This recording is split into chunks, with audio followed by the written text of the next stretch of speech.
Bapa di surga, dikuduskan namamu, datang kerajaanmu, jadi kehendakmu. Berkati firman-Mu, berkati kami semua. Bebaskan kami dari yang jahat, bebas dari kegelapan. Dan nama Yesus Elohim dimuliakan. Haleluya. Amin. Amin. Shalom. Shalom. Nah, saudara yang kasih dalam Tuhan, hari ini kita akan membahas bahwa Tuhan tidak pernah mempermalukan kita. Amin. Nah, kita buka dalam kitab Roma pasal yang ke-10. Kitab Roma pasal yang ke-10 ayat 8 sampai dengan ke-11. Kitab Roma pasal yang ke-10 ayat 8 sampai dengan ke-11. Tetapi apakah katanya ini? Firman itu dekat kepadamu, yakni di dalam mulutmu dan di dalam hatimu. Itulah firman iman yang kami beritakan. Sebab jika kamu mengaku dengan mulutmu bahwa Yesus adalah Tuhan dan percaya dalam hatimu bahwa Allah telah membangkitkan Dia dari antara orang mati, maka kamu akan diselamatkan. Karena dengan hati orang percaya dan dibenarkan, dan dengan mulut orang mengaku dan diselamatkan. Karena kitab suci berkata, barang siapa yang percaya kepada Dia tidak akan dipermalukan. Amin. Di dalam firman Tuhan dikatakan, barang siapa percaya dia tidak dipermalukan. Dan iman itu dikatakan dengan hati percaya dan mulut mengaku. Artinya iman itu harus diucapkan, diproklamirkan, dan dengan hati percaya. Nah, setelah percaya, mulut mengaku. Jadi mulut harus mengaku. Nah, saudara yang kasih Tuhan dikatakan bahwa barang siapa percaya dia tidak dipermalukan. Dengan hati percaya dan mulut mengaku, engkau diselamatkan dan dibenarkan. Nah, saya belajar tentang iman, bahwa iman itu harus diucapkan, itu pada waktu saya baru bertobat. Waktu saya baru bertobat, percaya Tuhan Yesus. Nah, saya pernah hilang ingatan 1 tahun. Dan disitulah saya ketemu Tuhan Yesus sendiri. Tuhan bicara, akulah Alfa, akulah Omega, akulah yang awal, akulah yang akhir. Nah, saya melihat cahaya terang dan tiba-tiba berubah menjadi Tuhan Yesus. Dan saya ketemu Tuhan Yesus, saya tidak bisa melihat wajahnya karena terang benderang. Di situ saya ketemu Tuhan Yesus sendiri dan sembuh dari hilang ingatan. Nah, disitulah saya melihat mujizat Tuhan yang pertama kali. Setelah saya sembuh, saya melihat pendeta-pendeta mendoakan orang-orang sakit, dan saya lihat mereka tumpang tangan di dalam nama Yesus. Saya pulang dari gereja, saya ketemu mama saya. Mama saya itu terkena sakit ginjal. 2 ginjalnya rusak. Dan dokter vonis cuci darah tidak bisa menolong, hanya memperpanjang. Cangkok ginjal 50% berhasil, 50% gagal. Dan biayanya banyak dan harus ada pendonornya. Mama saya mengalami stres, depresi karena papa saya waktu itu belum bertobat, suka main perempuan dan judi. Waktu itu saya baru bertobat, saya berkata pada mama saya, Mama, maukah mama percaya Tuhan Yesus? Plus sudah tahu bahwa orang kalau sakit ginjal, 2 ginjalnya rusak, itu bagian punggung itu sakit sekali. Saya berkata sama mama saya, mau enggak mama percaya Tuhan Yesus? Mama saya berkata, kalau Tuhan Yesus adalah Tuhan, Dia bisa menyelamatkan, menyembuhkan saya. Nah, di situ saya bingung, apa yang harus saya lakukan? Setelah itu saya ngomong, mari kita berdoa. Waktu itu saya doa, dan ingat, iman itu harus diucapkan. Mujizat itu ada di mulut saudara, yaitu firman. yang diberitakan itu. Firman itu adalah sumber dari segala mujizat yang tidak ada menjadi ada. Ingat, yang tidak ada menjadi ada. Itulah firman yang menciptakan semua yang ada. Saya tumpang tangan ke mama saya katakan, darah Yesus bebaskan, darah Yesus sembuhkan, bilur-bilur Yesus sembuhkan. Waktu saya tumpang tangan mama saya di bagian sini, nah, saya doa demi nama Yesus, darah Yesus bebaskan, darah Yesus sembuhkan.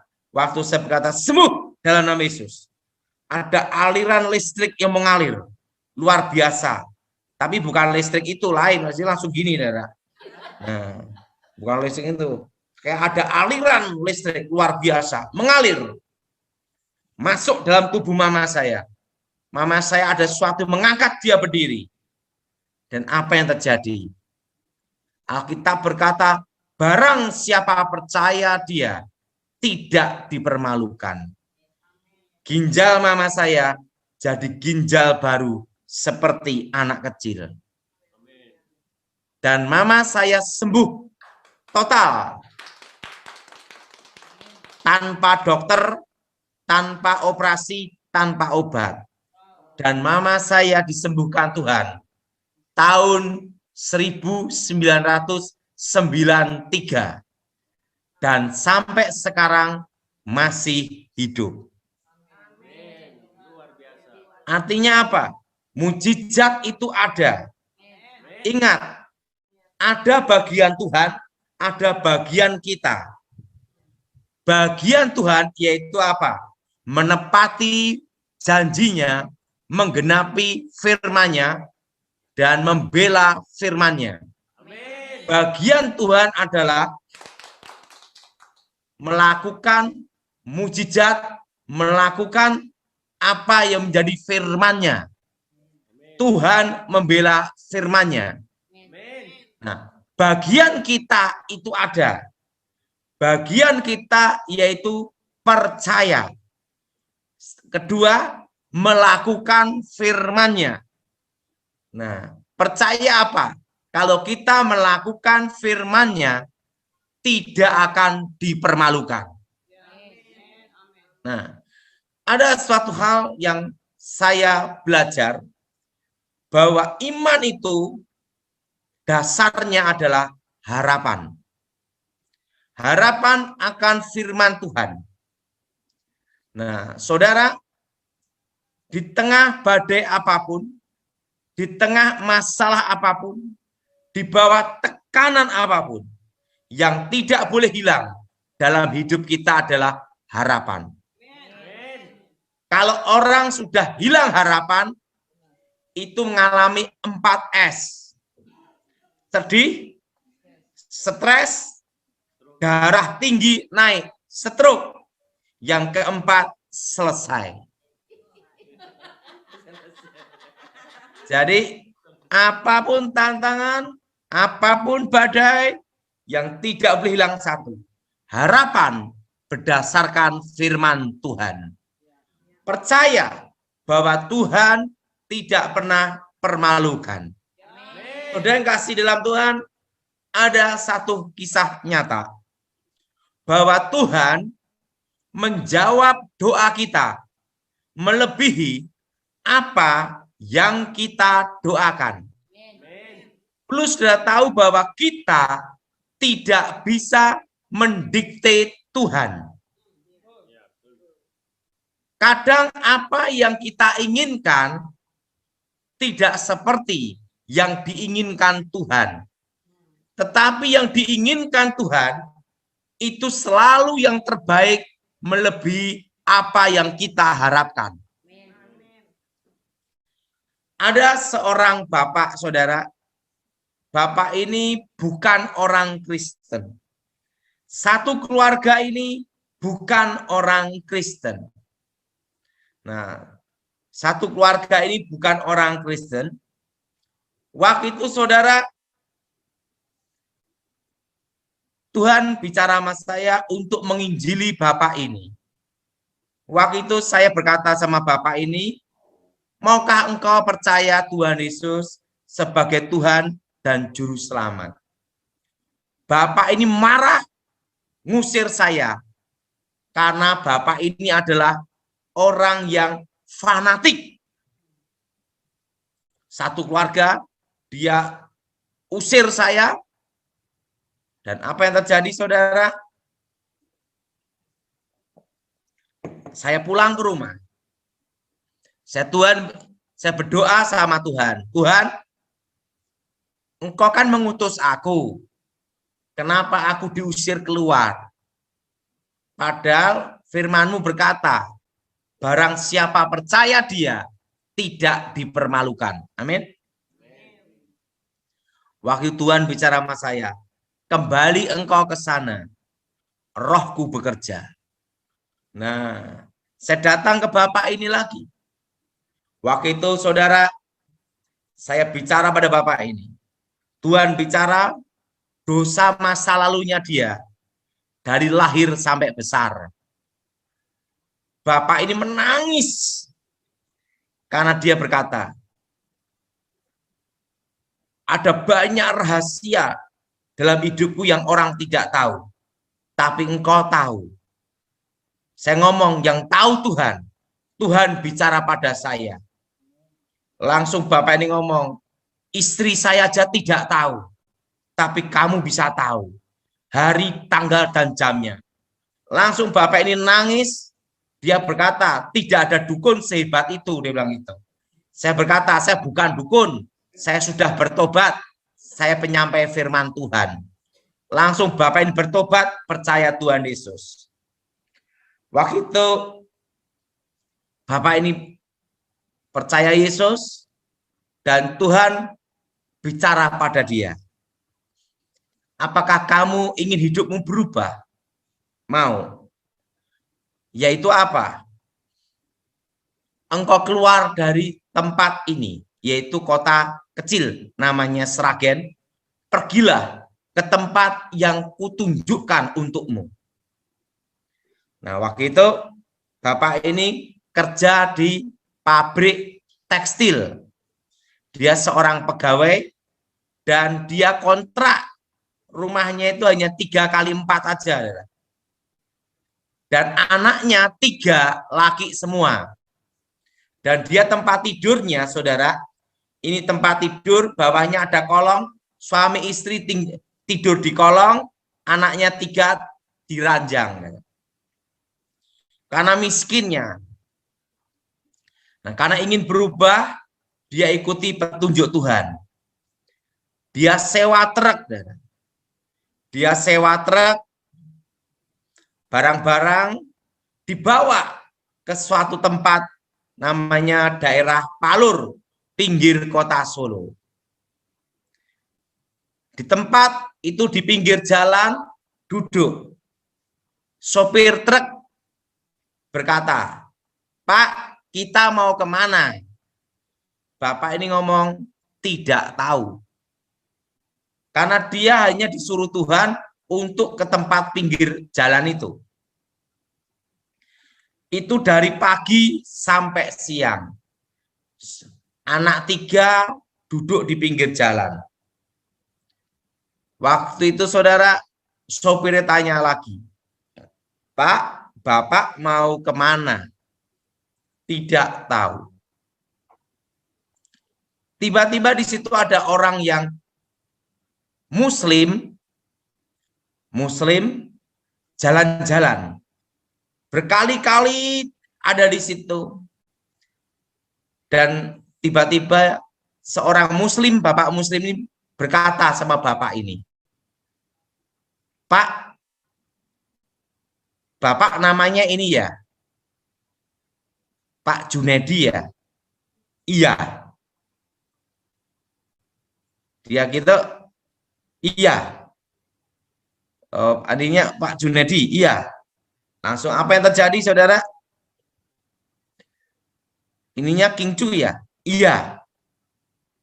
Ada apa? Tadi malam saya didatangi Nabi Isa alaihi wasallam. bahwa saya harus menolong Bapak supaya mendapat berkah. Dan Nabi Isa Al-Masih berkata bahwa saya harus modalin Anda. Dan nanti saya akan diberkahi ridho Allah. Nah, waktu itu saudara, seorang muslim ini berkata kepada bapak ini uang saya kasih. Petunjuk Tuhan beritahu dia supaya ternak babi. Ini saya kasih uang, kalau berhasil,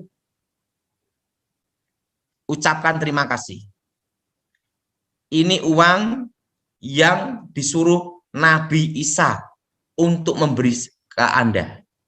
Nah, setelah dikasih, bapak ini kaget. Hari itu juga langsung dia dapat kontrakan dan dapat sewa tempat untuk ternak babi. Dan apa yang terjadi? Dia ternak babi berhasil. Dan waktu itu saya datang ke sana di tempat peternakan babinya. Dia taat. Jadi bagian kita itu adalah percaya. Waktu itu saya datang ke bapak ini. Bapak gimana? Udah ternak babi gini-gini nih. Saya ngomong sama dia. Apa persoalan dalam hidupmu yang paling berat karena Tuhan bicara ada beban dalam hidupmu bertahun-tahun? Langsung dia cerita. Aku beban hidup istriku. Istrinya ini giginya gini.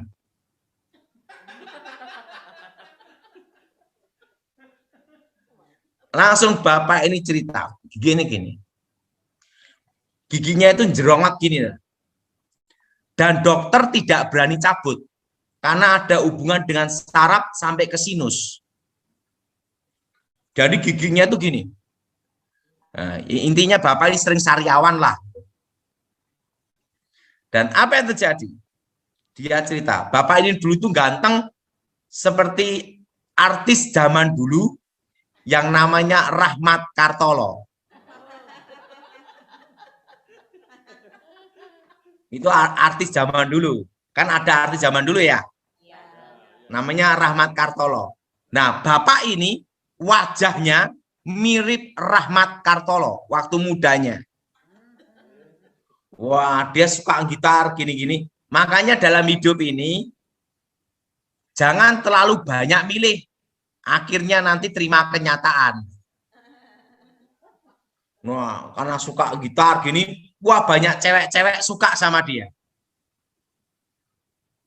Tiba-tiba ada seorang anak perempuan, anak orang kaya. Tapi giginya tongos gini.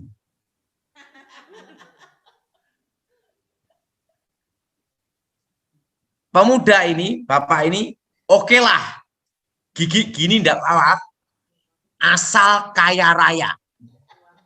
Nah, jadi kalau nikah itu harus motivasi benar. Jangan karena harta engkau bisa kecewa. Betul? Gini. Nah, ya oke lah, gigi gini enggak apa-apa. Penting kaya raya. Menikah sama yang gini. Belum sampai 1 bulan, usaha orang tuanya yang ini habis bangkrut. Malah ninggali utang. Jatuh miskin mendadak, hanya dapat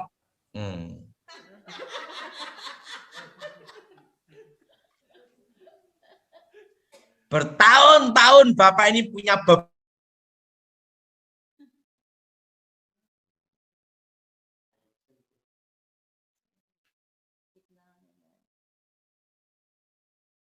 beban mental. Acara rapat tidak pernah, bapaknya gini, istrinya gini. Nah, beban mental bertahun-tahun, tapi punya anak 3. Dan puji Tuhan anaknya tidak ada yang gini. Nah, Setelah dia bertobat, dia ngomong, Daud, aku ini punya beban mental yang berat berpuluh-puluh tahun.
Oke.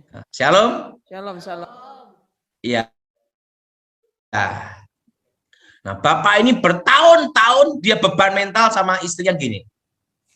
Ingat saudara, jawaban doa Tuhan tidak bisa diprediksi. Tuhan tidak bisa didikte. Nah, pikiran manusia pasti dokter, betul? Untuk cabut gigi. Tapi dokter berkata tidak berani, karena itu langsung ke sini. Bahayanya mata. Apa yang terjadi? Bapak ini berdoa terus bertahun-tahun. Tahu enggak Tuhan menjawab lewat apa? Ibu ini naik sepeda ontel. Ada jalan jojrok gini nih. Nah, ibu ini naik sepeda ontel. Waktu jalan jojrok ini mau ngerem. Waktu mau ngerem, direm sepedanya jempalik gini. Dan ibu ini giginya tok kena aspal. Giginya rontok di sini. Nah, ibu ini menangis sekali. Menangis kesakitan.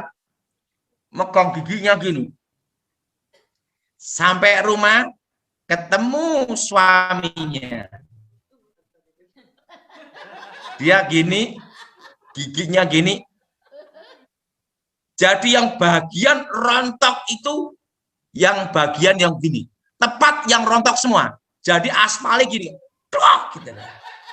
Dan bapak ini berkata, ini jawaban Tuhan. Jadi Tuhan menjawab bukan lewat dokter, tapi lewat aspal. Jalan aspal. Nah, setelah itu mulai hari itu dan sembuh. Kalau Tuhan yang beracara, tidak ada efek samping. Ini copot, giginya bagus gitu.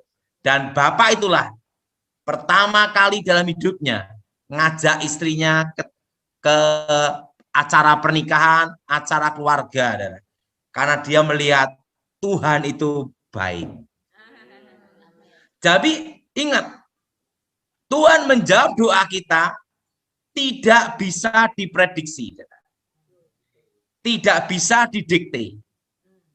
Tetapi jawaban Tuhan itu indah pada waktunya. Nah, ada satu kisah nyata saudara ya.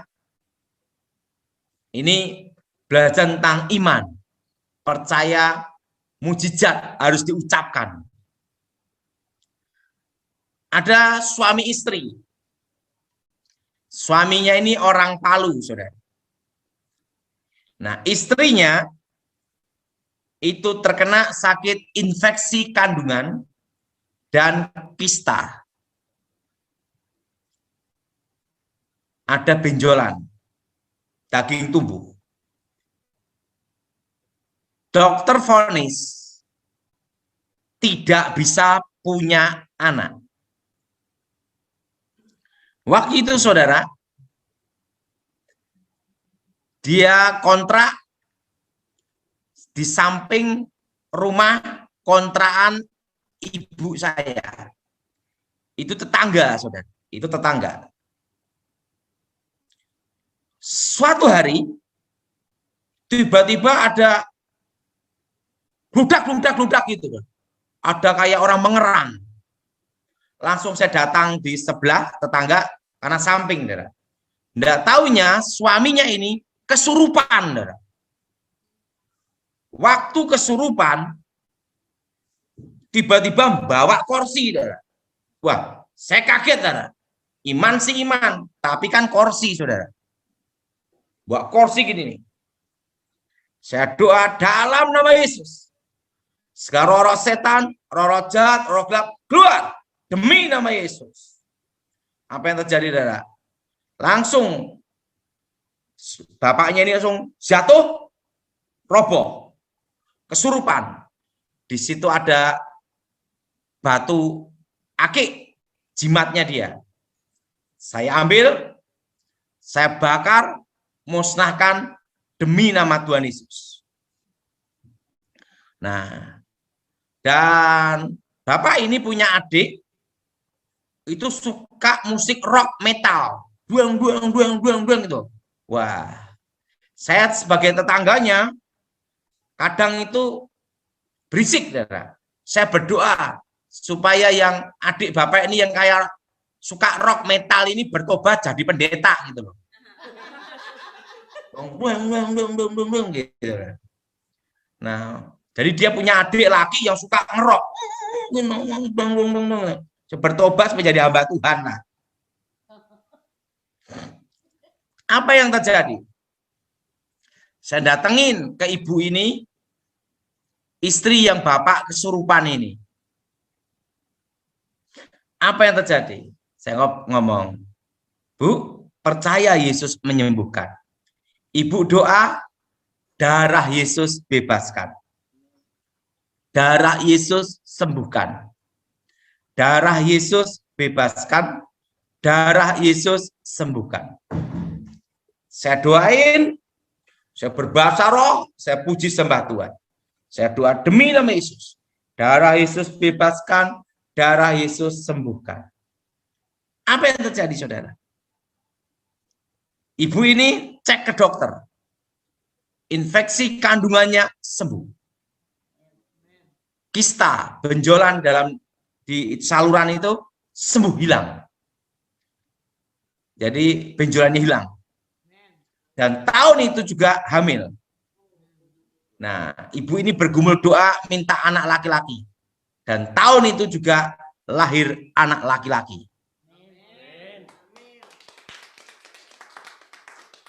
Waktu itu ibu ini saya ajarkan berdoa supaya ucapkan, bilur Yesus sembuhkan, darah Yesus sembuhkan.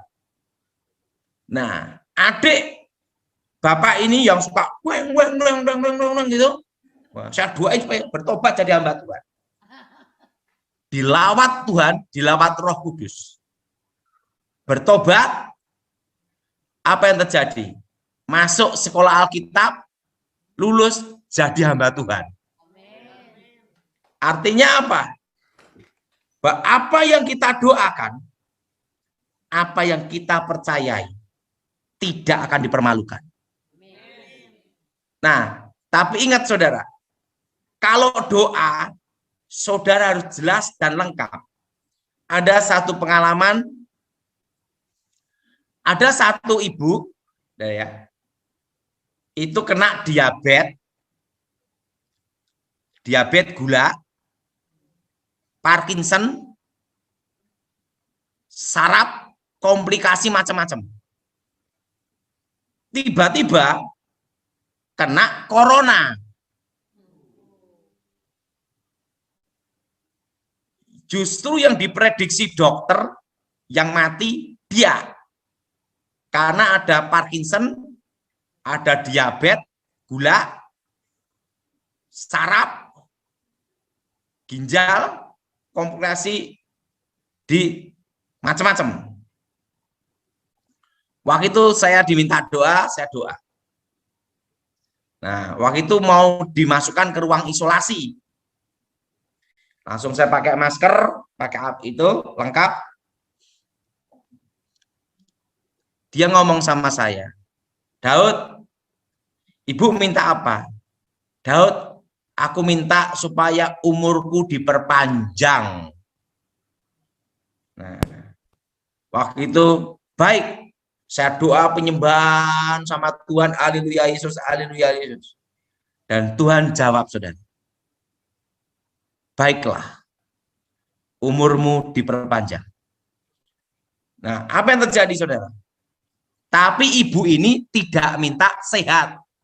Dia minta umur diperpanjang.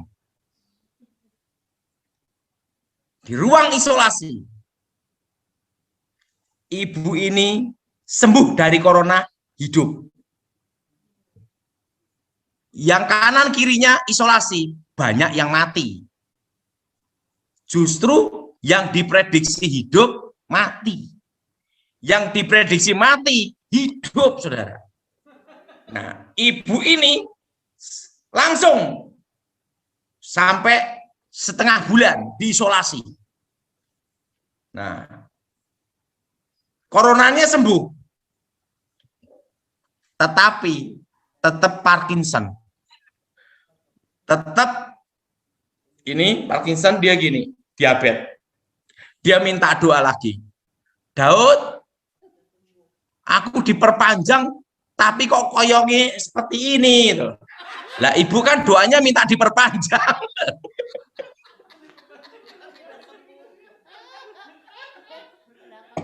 Nah, ibu kan mintanya diperpanjang. Nah, Tuhan perpanjang. Nah, setelah diperpanjang, oh gini-gini. Kenapa? Dia Parkinson, tapi sembuh dari corona. Makanya kalau doa itu lengkap. Jadi saudara kalau doa sama Tuhan, Tuhan berikan umur panjang tapi sehat, betul? Kalau hanya diperpanjang saja, tapi setengah mati, ya kelenger.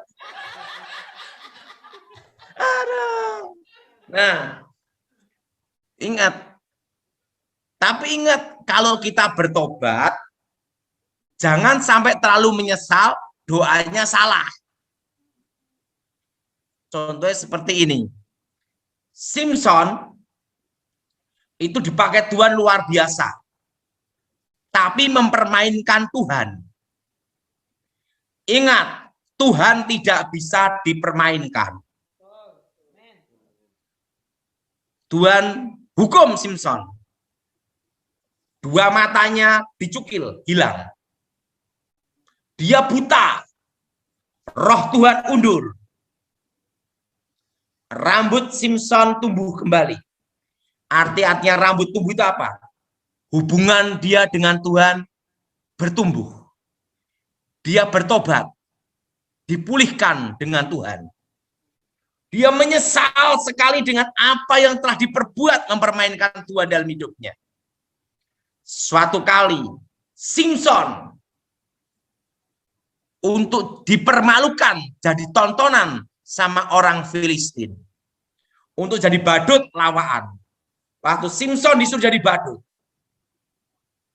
Apa yang terjadi? Saking menyesalnya, dia berbuat dosa. Saking menyesalnya, doanya pun perhatiin. Tuhan, cukup sekali ini saja. Engkau memberi aku kekuatan untuk membalaskan kedua mataku. Saking frustasinya pun, doanya salah. Minta kekuatan sekali aja. Tuhan kabulkan. Musuh-musuh Simpson di gedung itu mati semua. Tapi Simpson sekali aja mati juga. Coba kalau dia berdoa, Tuhan, kehendak-Mu yang jadi. Belum tentu dia mati hari itu. Betul? Nah, karena saking frustasinya, doanya pun salah. Harusnya dia berkata, kehendak-Mu yang jadi. Betul? Kita tahu Yudas. Saking menyesalnya, dia berkhianat menjual Yesus. Yudas pun juga mempermainkan Tuhan. Apa bukti yang mempermainkan Tuhan? Waktu dia ikut Tuhan, menjadi rasul Tuhan, Yudas korupsi. Betul? Ngambil uangnya Tuhan. Dan akhirnya dia menjual Yesus 30 perak keping.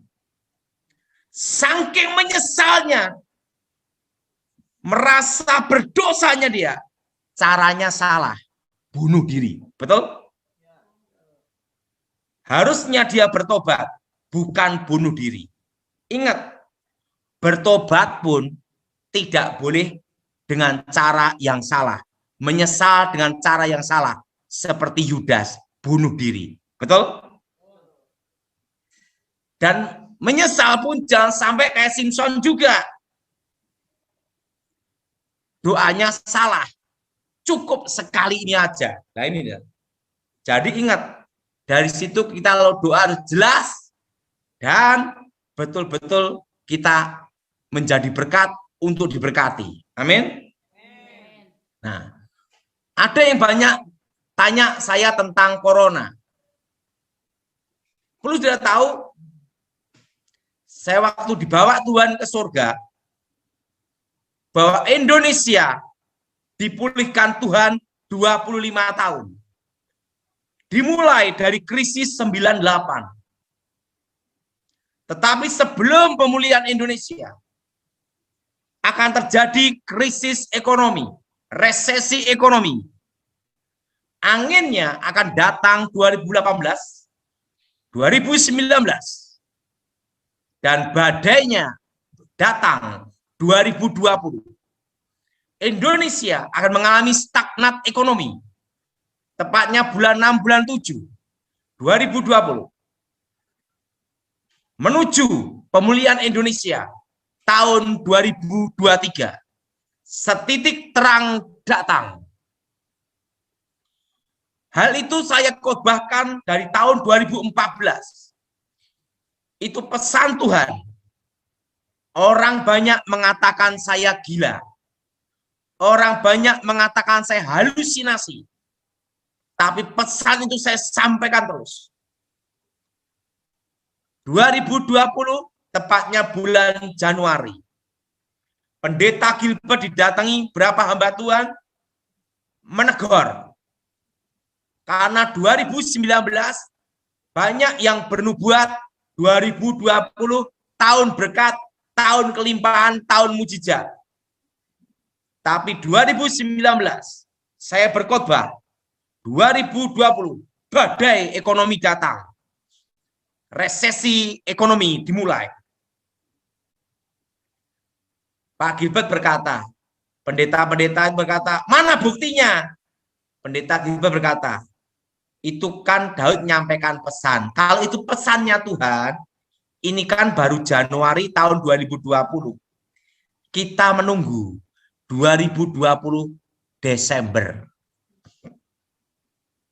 Apa yang terjadi? Januari, Februari, Maret, April. Corona. Indonesia PSBB. Di berbagai negara lockdown. Betul, saudara? Betul, saudara? Lockdown. Indonesia mengalami stagnat ekonomi. Bulan 6, bulan 7. Nah, siapa yang sudah dengar khotbah saya tahun 2019, 2020, itu banyak diupload di YouTube. Yang pernah dengar, angkat tangan coba. Dan apa yang terjadi? Waktu saya khotbahkan itu dianggap gila, saudara. Tapi pesan Tuhan itu saya sampaikan terus. Dan apa yang terjadi? Perlu saudara tahu. Indonesia baru belajar normal 2022. Waktu itu dikatakan nanti 2020 November selesai. Tapi pesan Tuhan berkata tidak. Sekarang sudah 2021. Untuk vaksin, saudara, tidak bisa 3 bulan, 6 bulan di Indonesia. Betul? Bisa 1 tahun. Betul? Artinya baru belajar normal. Itu tahun belajar normal, saudara, 2022. Dan setitik terang datang itu 2023, awal pemulihan Indonesia. Nah, nasibnya corona ini gimana? 5 tahun ke depan. Ikutin saya semua, 5 tahun ke depan. Puncak corona ini setelah mutasi demi mutasi akan error. 5-10 tahun corona itu menjadi kasusnya sama seperti virus influenza, menjadi seperti flu biasa. Karena nanti puncaknya 5 tahun ke depan dari tahun ini adalah error. Jelas, saudara? Jelas? Puncaknya apa, saudara? Error. Nah, dan nanti semua orang pernah terpapar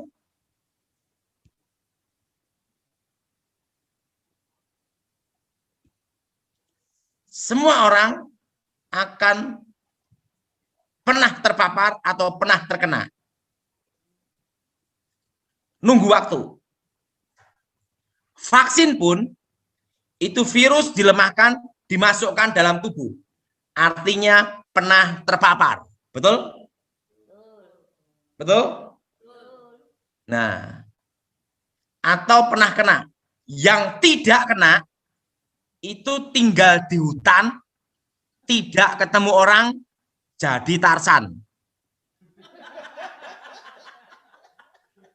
Selama kita kumpul-kumpul, selama bertemu dengan interaksi manusia dengan manusia, untuk terpapar itu nunggu waktu. Betul? Nah, jadi saudara, tidak usah diributkan vaksin atau tidak. Kalau vaksin, ingat, berdoa dulu, tidak usah diributkan. Nah, yang tidak vaksin, tidak usah ribut. Seleksi alam, adu sakti. Kenapa adu sakti? Yang lolos hidup, yang kalah mati. Betul? Jadi itu terserah saudara. Saudara mau vaksin atau tidak. Kalau saya tidak vaksin. Saya seleksi alam. Berserah sama Tuhan. Yang lolos hidup, yang kalah mati. Nah, jadi saudara vaksin atau tidak usah diributkan. Nanti saudara, karena semua nanti akan terkena, terpapar. Kecuali tinggal di hutan. Tidak ketemu orang. Kenapa saudara? Ini nanti sama seperti virus influenza. Menjadi flu biasa.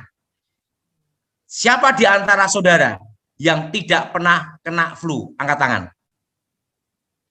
Semua pasti pernah terkena. Betul? Betul? Betul?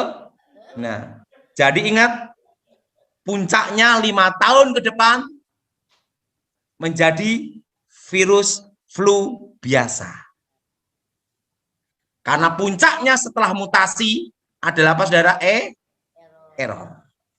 Nah, yang penting saudara jaga daya tahan tubuh. Setiap hari, pertama, makan pisang. Kedua, kalau di Indonesia ada namanya jambu biji. Ketiga, alpukat setiap hari. apokat. Nah, jambu biji, apokat. Nah, keempat, seledri, di jus untuk daya tahan tubuh. Saya setiap hari makan itu. Pokoknya banyak makan buah-buahan. Sebisa mungkin setiap hari alpukat 2 biji atau 1 biji. Itu harus.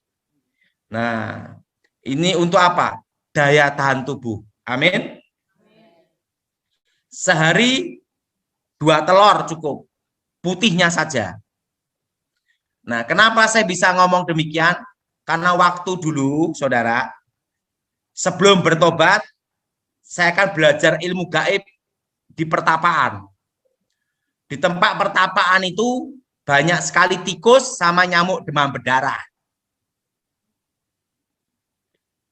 Guru saya sebelum bertobat nyuruh saya setiap hari makan alpukat. Setelah itu jambu biji. Kalau orang Jawa jambu kluthuk itu, saudara. Jambu biji.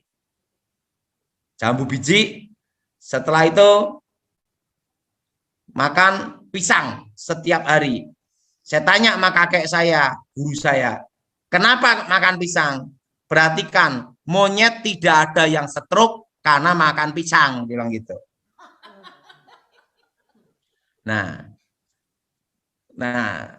3 ini saya makan setiap hari. Waktu saya ke tempat kakek saya, itu tikus itu beranak sampai berapa generasi, 1 meter tidur sama saya. Saya tidak terkena penyakit pes maupun demam berdarah selama hampir 9 tahun. Nah, di situ saya tahu bahwa buah-buahan ini diberikan Tuhan untuk manusia, untuk daya tahan tubuh. Cari pisang di mana-mana ada, betul? Apalagi di Australia, apokat ada, betul? Dan daun seledri dijus lah setiap hari untuk daya tahan tubuh. Nah, itulah pesan Tuhan yang saya sampaikan saudara. Ingat, mujizat itu ada di mulut saudara. Hati percaya dan mulut mengaku. Amin. Ya, kita berdoa ya, karena saya akan khotbah di gereja. Aku mohon kekuatan Elohim bekerja, bebaskan dari yang jahat, bebas dari kutuk. Kuasa Yesus bekerja, kekuatan Elohim bekerja, lawat secara pribadi, dan nama Yesus Elohim dimuliakan. Haleluya. Amin.